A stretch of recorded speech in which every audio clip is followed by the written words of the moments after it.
The Parnelli Jones. It's a. You need to get it. Okay. It's a new car to me, so I'm really not up on. It's a 1973.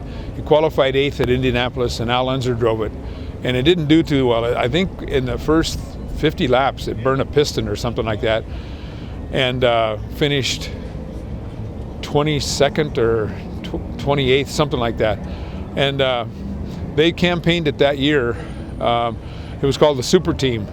He had one of the cars, Al Unser, and Mario Andretti had the other car, sister cars. Just a little different paint scheme. You could hardly tell. But they never really turned out to be the car that they were hoping they would be, the Val's Parnelli Jones team.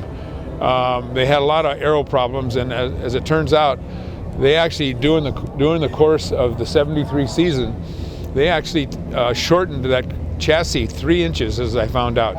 And the reason I found out about it is, well, the reason it came up is we were trying to make some decals work between 2 fixed positions on the car, and we couldn't get them in there.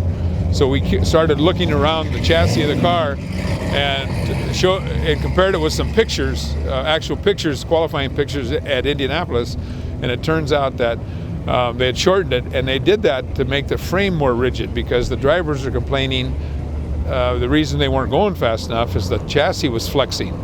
That really didn't, as it turns out, end up being the problem or the solution, if I could say it that way, because they really didn't, the cars never really did function that well.